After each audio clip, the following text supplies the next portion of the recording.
Hello everybody, Mike Maloney with the Veterans Memorial Park and Digital Library.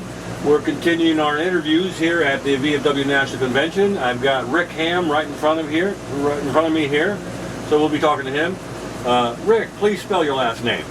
Hamm. All right, sir, and please tell us your origin story, where you came from, where you grew up, where you went to school, and how you entered the service.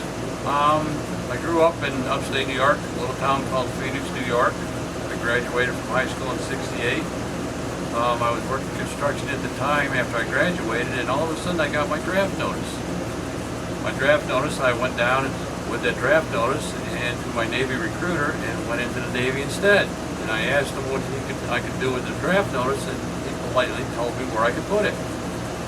But after that, I went into the military boot camp in Great Lakes, day school in Fort Hueneme, California, and then from there I went to Vietnam for 14 months.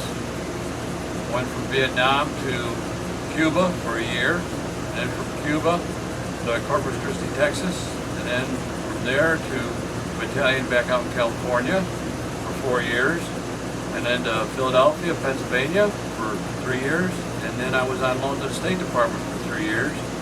I spent 10.5 months in Moscow, 90 days in China, and 2 years in India, taking in all the posts right around India.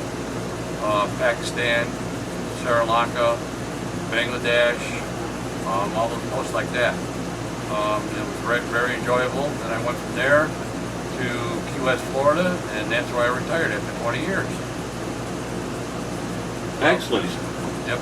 Excellent, sir. Thank you for your service. What did you do for the Navy? I built things. I was a CV.